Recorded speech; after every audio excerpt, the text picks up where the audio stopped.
love ThinkTech. I love you guys. Thanks for coming around and raising public awareness and providing a platform for civic engagement. That's what we do here. You too, Eric. Oh, he's on a roll. This is your, this is your responsibility today. Okay, and the far side is Ray Starling, Hawaii Energy. He has a lot to say today. And co-chair of the Hawaii Energy Policy Forum, and now a heroine again, as she is at least twice a year, Sharon Moriwaki. Dragging. And our special guest, Erik Kvam. Yes. Okay, and he's Renewable Energy Action Coalition Of Hawaii. of Hawaii, Yes. which is REACH. Exactly. And that's why we're calling this show Reaching for Renewables. Excellent. Excellent. Thank you, Jay. Okay, we're going to get into this in some detail. Are you ready, Eric? Absolutely. He's ready. Yes. He's been, That's great. Sweet oils and unctions, he's ready. Okay. But Ray, first, it's you. Yes, we have to have the megawatt moment. And I just wanted to talk to our audience just a minute about energy efficiency. And we look at energy efficiency in many different ways, but for us at Hawaii Energy, we're looking at energy efficiency as being the #1 preferred grid resource. So we've got a lot of resources on the grid, but most of them, if not all of them now, are producing power, producing so that people can consume. We call energy efficiency the #1 preferred grid resource because it makes the grid cleaner, cheaper, and easier to operate. So before you do anything else out there, reduce the burden on the grid by reducing the kilowatt hours that have to be made in order to service all the customers that want power. And when you do that, you reduce everything. You reduce the pollution that the fossil fuels make. You make it cheaper because you don't have to build as much generation in order to satisfy your needs. And it's easier to operate because you have cleaned out all of the waste with the wasted energy. So that's why we call it the #1 preferred grid resource. And that's really the way we want to look at it. So before you start building even renewable energy, you want to reduce the burden on the grid by cutting back on your energy usage, and therefore you don't have to build as much windmills or solar farms and that sort of thing in order to achieve your goals. So you're giving people incentives for not using energy? We do. That's all we do. So what kind of incentives for not using energy? Well, we give you, we incentivize, you go into any of the stores that are selling LED light bulbs now.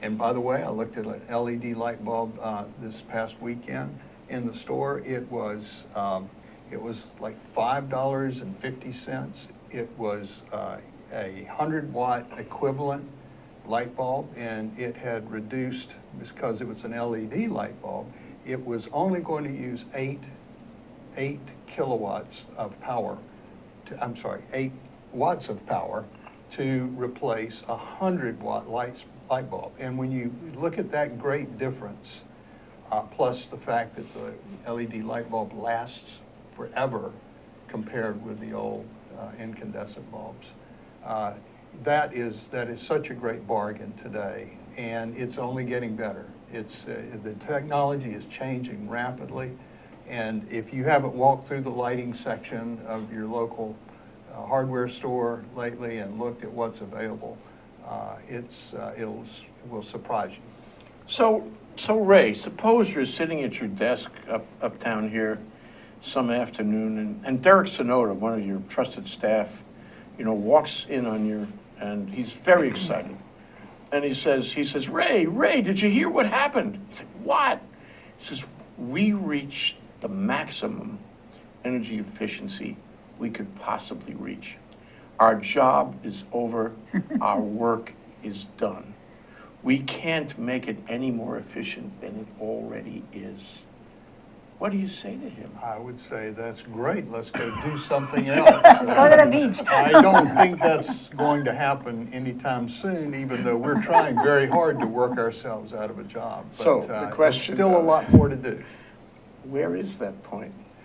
I don't know, it's sort of the, diminishing returns, but you're still getting returns down here. And every kilowatt you save is beneficial to the system. So we're going to keep at it as long as people want to save energy. We'll be out there helping them to save. Okay, I'm going to have a conversation with Derek, though. I want him to use the right lingo when he walks in on you. All right, okay, all right. Okay, you want to get down to the substance here? I mean, the substance of the show. Our primary Our guest. guest. We've already had plenty of substance from Ray. Right. So Eric, you're in energy. Yes. You're Yes. in Reach. Yes. How did you get there? What happened in your life that made you do this? I read a book called Natural Capitalism by Paul Hawken. I don't know if anyone has ever heard of him. He wrote a book, I think it was around 1999 or so, and he set out basically a leasing model for placing like equipment out in the public. And when I read that book, I thought, this is a natural thing to do for solar power equipment and hydrogen equipment and any kinds of renewable energy equipment. And so I thought, this is a great idea. I wonder if anyone has done that. And I got on the internet, which was a little less easy back in those days, and I found a presentation, I think it was at Harvard Business School, by the people that started SunEdison. SunEdison is now a multi-billion-dollar company using exactly They're the ones who the just model. bought Vivint, you know that. Right, for They bought $2.2 billion. $2.2 billion. How'd you know Exactly. that? I keep up. Zuri, did you know that? Yes, she did. Yes. And so when that was around 1999 or so, and I thought, this is a great idea. But I was working as a lawyer in New York, the law firm. And I came to Hawaii in 2003 to work as an attorney, mostly as a tax lawyer, intellectual property lawyer. I do have some background in engineering. And after being here for a couple of years, I was also interested in hydrogen equipment, the idea of a zero emissions economy. Looking around, I thought, well, What some guys will do to avoid practicing law. right. And so I thought that hydrogen is always 10 years away, but solar offered a great opportunity. And so I started a company called Zero Emissions Leasing. And the idea was to emulate SunEdison's model here in Hawaii. And so I pursued that for a few years. And also that was how I got interested in policy matters. So overall, I've been working in policy for almost 10 years. And I originally became interested in it because I was interested in how those rules would affect all the systems that I saw my company financing and developing here in Hawaii.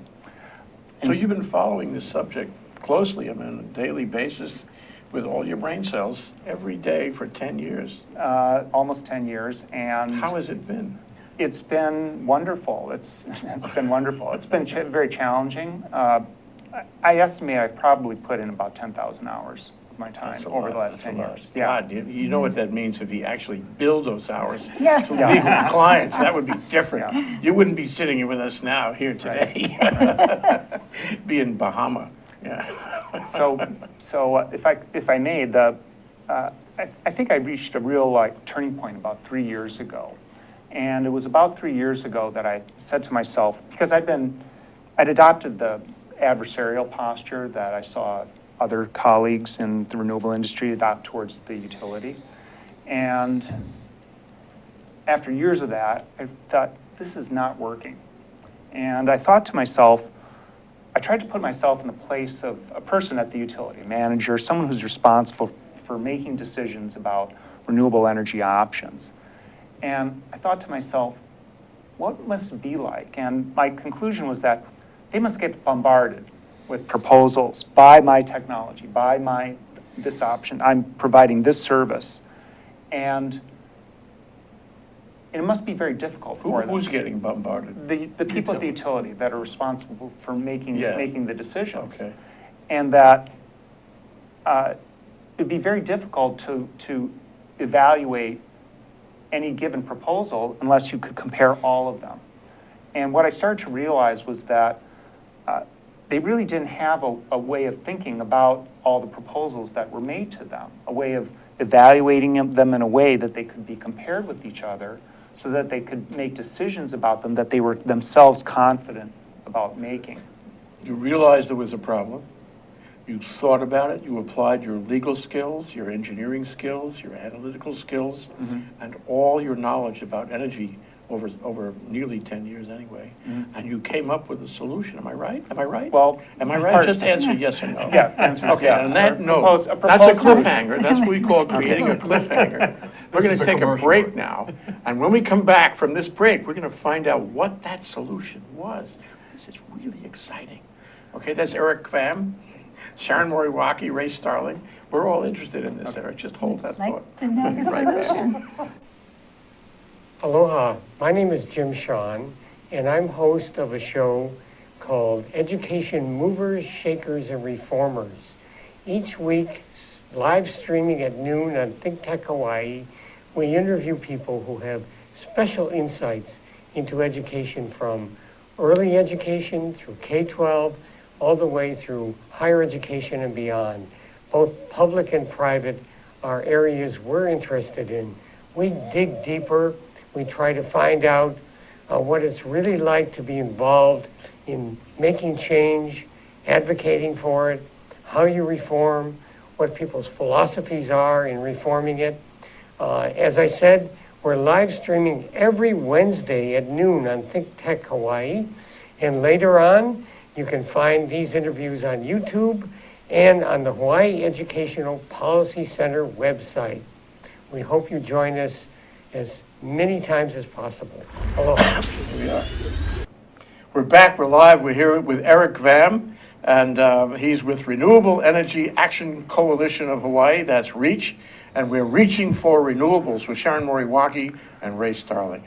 And as we left the story, just before the break, Erik was going to tell us, after all his analysis and experience, how he solved the problem of the utility being barraged, did you say? Right. With lots of possibilities Right. and people trying to sell stuff and all that, and you Right. gave them a way to make an intelligent selection from all these choices. Am I right?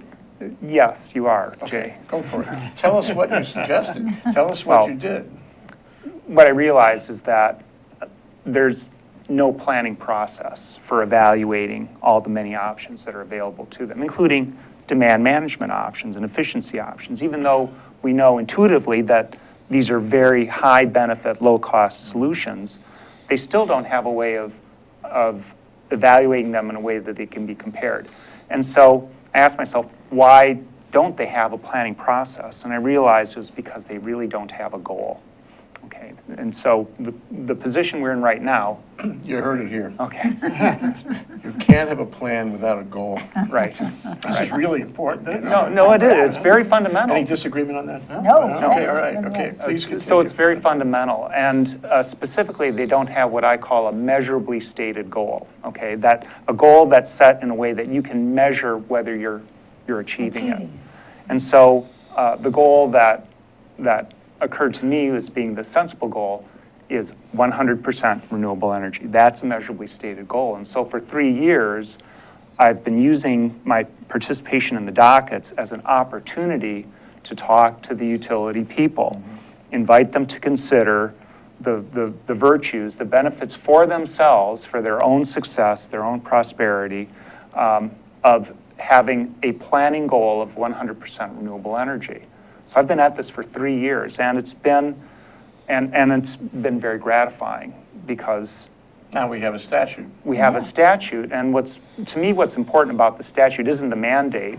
What's important about it is that the utilities are supporting it. It reflects a change in the thinking, the collective thinking at the Were utility. they not supporting it before? It's a collective process. Some people are, some people aren't. And my understanding of psychology of large organizations is that you need a certain critical number of people to go with something. And then once you have that, then the larger number of people, they'll go along. And I think that the utility has finally crossed that point somewhere in this year, in the early months of this year. session, I suppose. In the session, indeed. So you participated in this, and I suppose you participated in the legislation. That's why Yes. Sharon has a question. And her question is, so who is REACH? Who are your members? Who are your constituents? Who was standing alongside you while you were advocating for this bill? That's my question. That's your question. Excellent. REACH is a trade association of companies that are engaged in the renewable energy business here in And they're Hawaii. all in Hawaii. They're all in Hawaii or have operations in Hawaii. It has about 10 members now, mostly photovoltaic installers and companies. We do have one PV inverter manufacturer, one one energy storage provider, and one biofuels project developer as well. So they're So- in the industry. They're in the industry, and they have an interest in getting projects made, built, and mostly, except for the biofuels people, that involves the utility. And how REACH serves them is that what we want and what we need is a utility that's making more decisions and better decisions about renewable energy, because those will be the sales that REACH's members make to the utility or through the utility. So I think Ray has a question too. It was along these lines. It was, so this is REACH. We have, I can't name them all, but probably half a dozen at least other trade associations in the room on the horizon who represent, installers and contractors and people who want systems to be installed. And this is like a Passover question, why is REACH different from all of them? Wasn't that your question? Well, that's a good question. I'll admit I probably wasn't thinking that at the time. I'd hate to compare myself to other organizations. Go for it. Okay. But we spoke before. I have invested a lot of time in understanding the policy picture, and especially trying to appreciate where the utility is at, come to an understanding where they're at, and what's very important is if you're inviting someone to change their mind to consider something like a planning goal of 100% renewable energy, it certainly doesn't help to blame them, to blame the utility. And so I start from a point of view of, I'm just there to invite them to consider, different ideas, different options, and look for the areas of agreement. So you're not blaming that's the them for philosophy. anything? I do my very best not to blame them. So what is your process? I mean, how do you go about doing that and working on behalf of your clients to the utility? I mean, what is that process that you feel is more collaborative or cooperative? What do you do, I think, that you think is more effective than not? Well, first of all, it's a matter of talking to people one-on-one. So if the project is changing the collective mind at the utility, you only do that by talking to people one person at a time and sounding them out on their ideas. It's pretty simple. We talked about that in our coffee I just a think few so. minutes Yeah. ago. There's Yeah. a lot to be said about that. Yeah. And so what have you Go on. found? And so tell us, what have you found that you feel good about? What I find is that look, they want to succeed in their jobs like anyone else does, and though they don't say it, my other understanding, to be a manager and engineer responsible for making these decisions is to experience lots of frustration, because a renewable energy provider may come to you and you may nod your head in agreement, you see the virtues of it, you think it's a great thing, but it's a very large organization, a hierarchy, and there are conflicting views, to either side of you in the hierarchy, from up above in the hierarchy. To get things done it's a political process, and it leads to decisions that, often, the most common result is that no decision is made. No decision is made. And that's a big, big opportunity cost for the utility and for everyone else. So that I keep coming back to planning process as being the solution for moving the utility ahead and for moving the renewable energy ahead with them. And again, what that process needs, what I would suggest that process be is one in which options are evaluated in a way that they can be compared with one another. And there's two ways to evaluate options. One is, do they work? In other words, what's the impact on the physical performance of the grid? Because if it doesn't, if it impairs the grid in any way, it's simply not an option. And then the second way to evaluate them is with cost-benefit analysis. What are the relative costs and benefits of any given option, whether it's wind generation, whether it's demand management options, whether it's storage options. And I would say right now, it's only been within the last month or 2 months that I feel that some people at the utility are starting to appreciate that we need a planning process if we're to succeed. Right? I mean, That- if you don't that's- have I mean, anything that's- ready, I'll suggest. I think go that's ahead. good news, right? You know what I'm Yeah, thinking. yeah. Well, my name is Ray. Okay. But you can call me Jay. To follow on Sharon's question, Right. exactly how does this work? I mean, this sounds like great, but, when you wake up in the morning and you try to execute this plan Right. of, not criticizing them, Right. offering them analysis that could help them Right. on dealing with, comparative or competing, technologies and the like. How do you execute that? You pick up the phone and call Alan Oshima. Alan, this is Erik. I had an idea I want to mention to you. Oh. How do you execute that plan? Well, right now, one of the main venues is, again, through the PUC dockets. PUC dockets are wonderful because they give you a chance to talk to the actual decision makers at the utility. That's really important. And so one of the main opportunities right now is what's called the Distributed Energy Resources docket, which has a mandate from the commission to make a plan for what to do about distributed energy.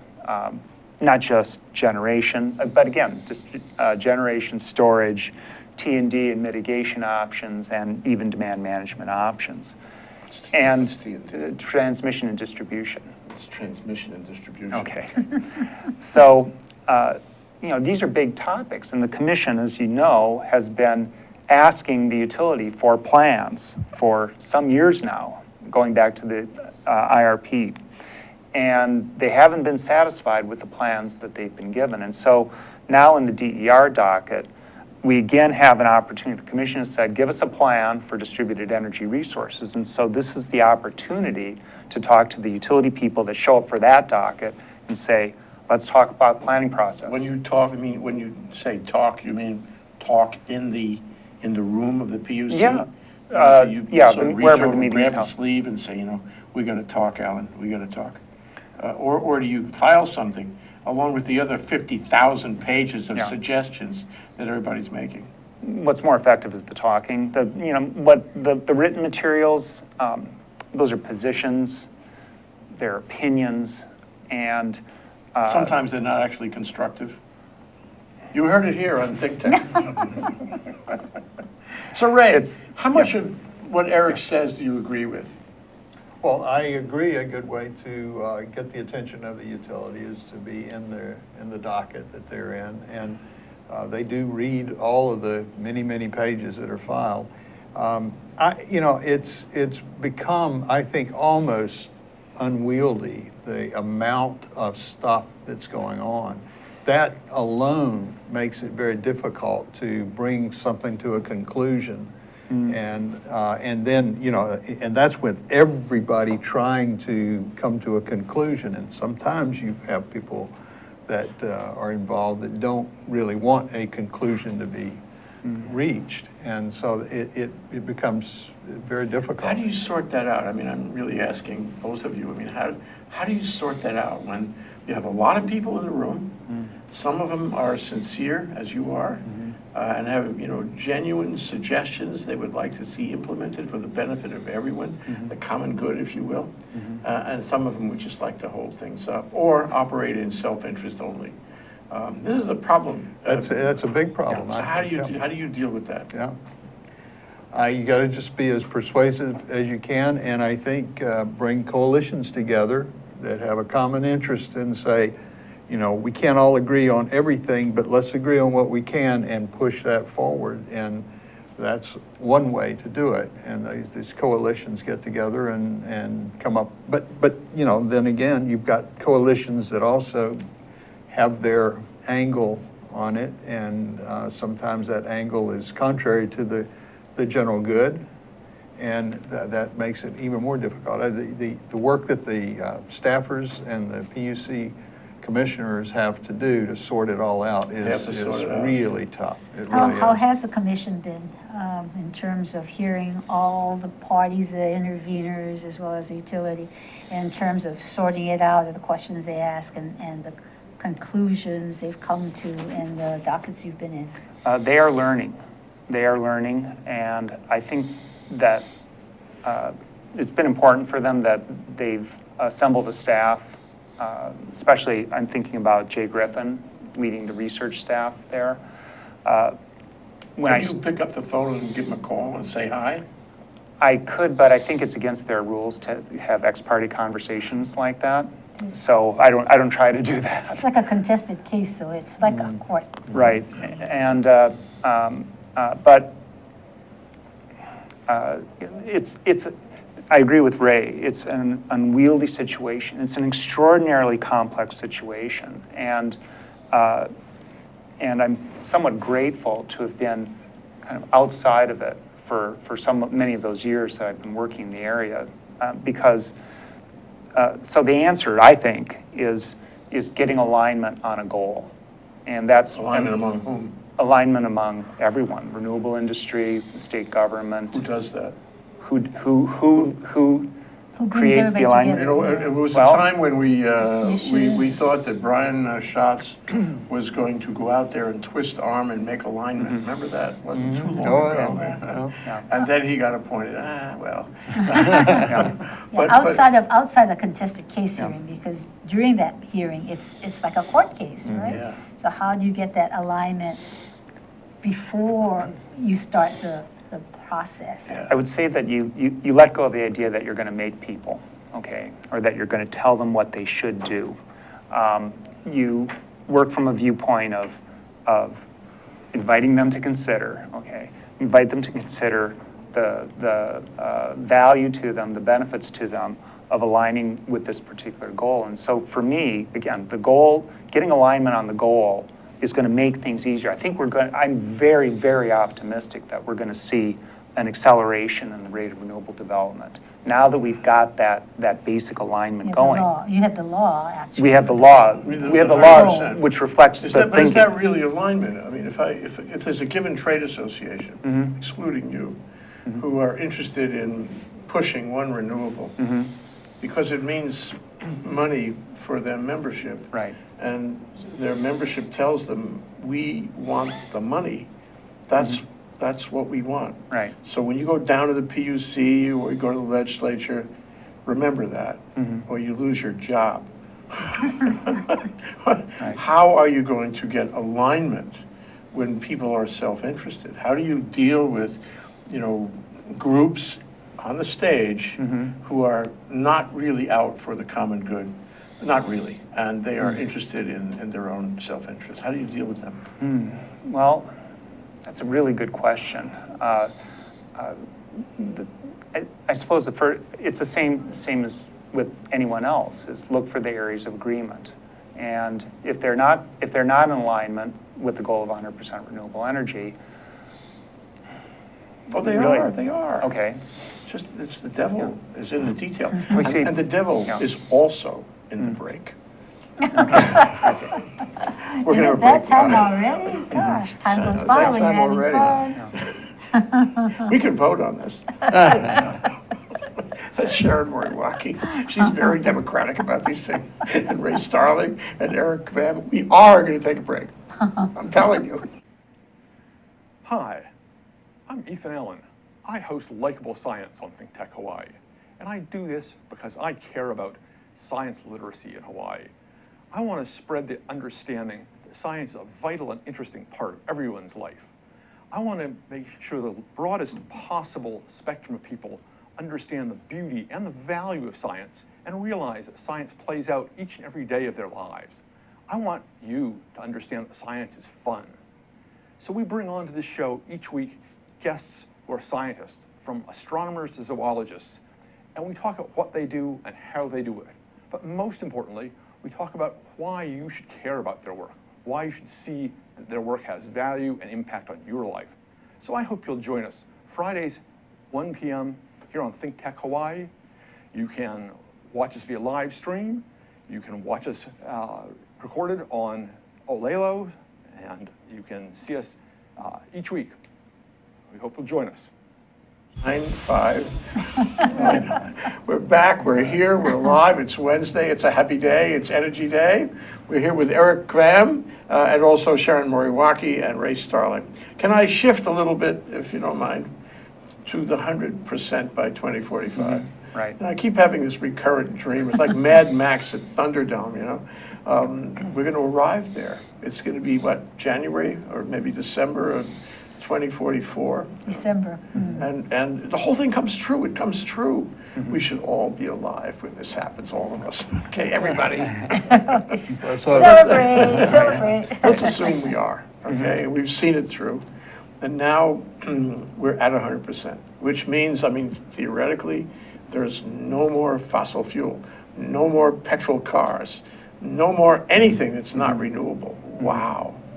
What does it look like? How do we get, in fact, I want to back up one day, because on the day before, the last fossil fuel car is going to be Crushed. crushed. Thank you. the fossil fuel crusher. You know, that's the end of it. How is that going to be? I don't understand the reason. I mean, it's a joke, but I don't understand exactly how you pronounce that on a given day there will be no more fossil fuel. How do you do that when you get there? I mean, let's assume that it's next year. How would that happen? Okay, off the road. Okay, no more. All finished. What happens? Well, the feeling is important, and I'm glad that you feel that way. I mean, it'd be a feeling of joy, You mean I right? shouldn't have this feeling? The No, reality, no, just- the reality is maybe it's not going to happen. Is this possible? No, I You know, think- for example, the legislature in 2022 decides it wants to repeal the 100% by 2045. It no longer feels that's a viable alternative or viable goal. Then I can say, we thought about it some more. In 2045, it doesn't seem like a reasonable. How about 2095 instead? Do you think the legislature could do that, actually, if it wished to do that? They could do that. Yeah. And It's not carved in stone, then. To me, what's important is enthusiasm. And so I'm a believer in the goal of 100% renewable energy whenever. And I try to hold a vision that could be a lot sooner than 2045. I That's the vision that I agree with hold. that. I think we could surprise ourselves because the technology, the rush now is to get into renewables. The more people you've got trying to push that forward, the faster we're going to get places. And I just looking at TV sets, lighting, those common things that once you started down that road, all of a sudden the cost to power these things has gone dramatically down. And I think the same thing is going to happen with the renewable energy providers, the batteries, the storage, and so forth. And we could end up in 2045 saying, wow, we hit that goal 10 years ago. No longer relevant. Yeah. Of course, there'd be this one grandmother who's still driving her fossil fuel car. Well, maybe They'll that. have to drag her off the highway. But when you think, how long it took us to get from somebody saying, we're going to put a man on the moon. I mean, this is, Really happened, that move from that point to actually having Neil Armstrong walk on the moon was a huge move I mean, they had no idea how they were going to do it when they first started. We got some ideas about how we're going to do this, and we got a lot more than 10 years to do it.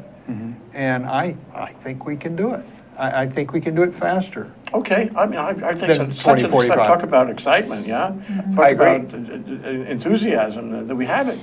But let me ask you this, and we have approximately 8 minutes to conclude this discussion. How do we get there? What do we do? What do we do tomorrow morning? We never promised you a rose garden, Eric. This is where the planning process of the Tomorrow utility morning, comes what do in. we do tomorrow morning? What we do tomorrow morning is we use our opportunities to talk with the utility, as I just did in the brief that Reach filed in the acquisition docket, to say, planning process, guys, okay. I mean, it's really huge to have alignment on the goal, because instead of arguing over what we want, there's agreement on what we want. We want this kind of a future, 100% renewable energy. We know where we're going. We finish the conversation of what we want, and then we change the conversation to how do we get it. And that's where you can start seeing some real collaboration, cooperation between the renewable industry on one side and the utility industry on the one side. Tomorrow morning. And Tomorrow morning. as soon as, I'm looking forward to the next meeting of the DER, which may be a few weeks away, okay?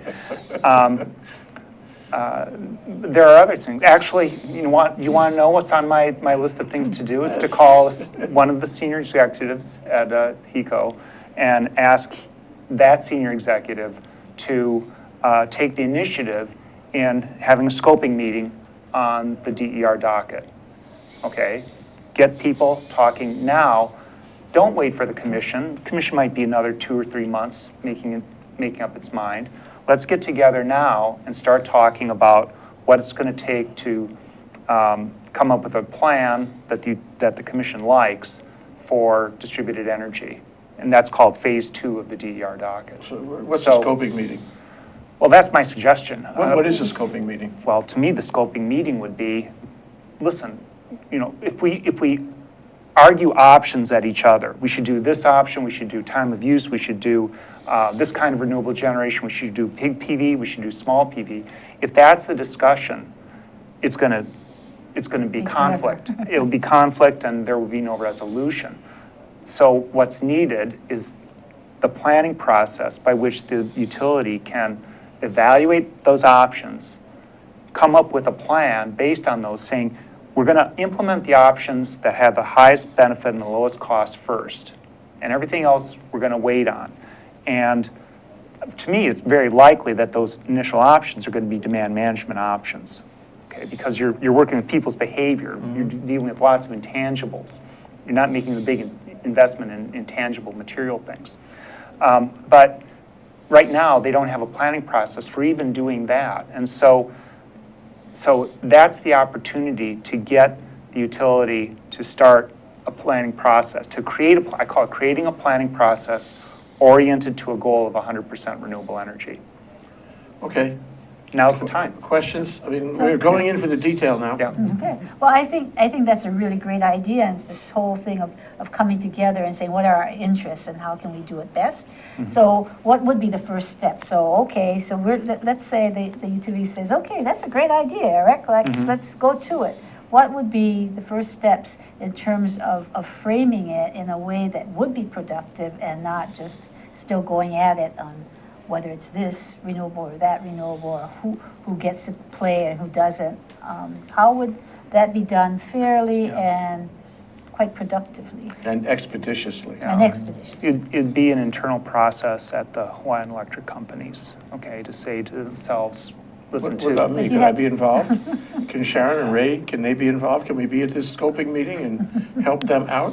you'd have to be an intervener in the docket. I thought this was without a docket.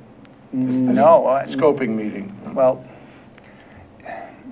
no, the scoping meeting would be part of the docket. Okay. Okay, so, again, it's. So it'd be but- pulling but- all the but I- interveners but I- together? Are you thinking of all the interveners coming together or certain This is ones? just, this is What is just, your idea? This is just your my idea. immediate idea is just to suggest, invite HECO to consider calling a meeting in advance of whatever the PUC does next just to get all the people. With into all the the room, interveners. with all the interveners, get the issues out on the table. You know, how are we going to approach this? Okay, because right now there's very little consensus among anyone on how to approach it. And who would call that meeting, the I think utility? if HECO called it, that people would feel, you know, Well, what about the interested utility? in I mean, what attending. about the PUC? Couldn't they call a meeting like that? They could do that too. Yeah. So there's a lot of, flexibility they have, which they don't always use. But they could set up a meeting like that. Why don't you guys go in the room there Yeah. and try to work this out?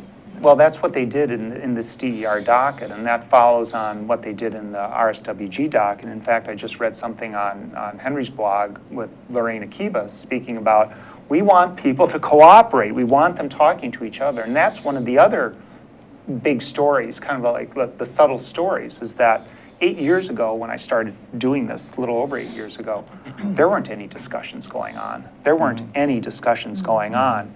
And then the first one where we really started to have a discussion was the feed-in tariff docket. And basically, that discussion, it wasn't a real great discussion, but at least there was a discussion. What is the feed-in tariff? The feed-in, I'm only well, the kidding. feed-in tariff, It's a joke. okay, right, okay. But things got better with the RSWG docket, which was a follow-on to the feed-in tariff docket.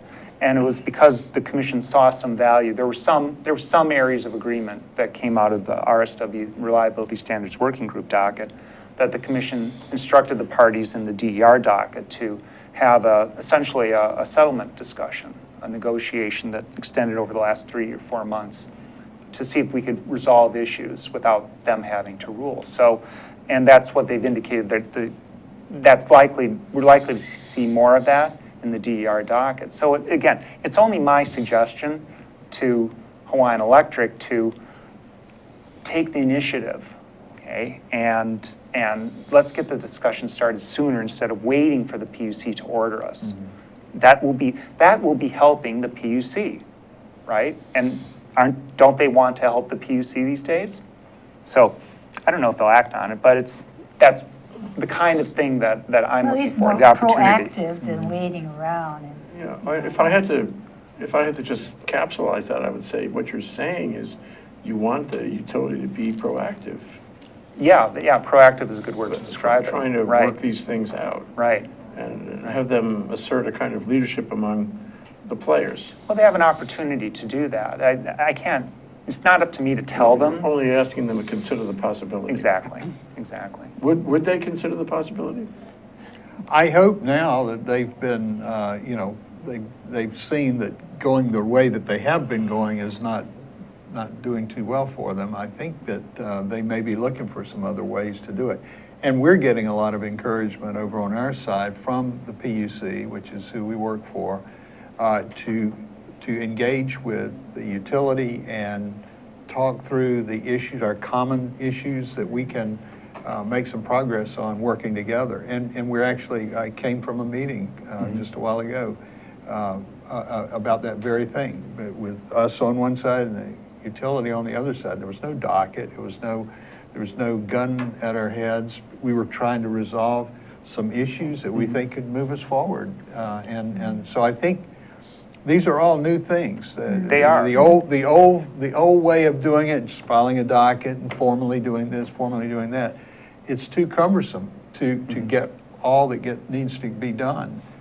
So it's these sit-downs where we talk and we're not worried about ex parte and so forth. We're just talking about what we need to do. I think we mentioned That's that the way to way go. back. Remember when we were talking to former commission chair, was that if you could have the party sit down and come up with what the issues were, and you could agree on those things, you wouldn't have to take that before the commission. You would take to the commission crystallized issues in which there was disagreement. everybody and then you agreed. could start then moving certain things off the table and focus in on where you can have. So, this goes back to a discussion the Energy Policy Forum had a couple of years ago about leadership.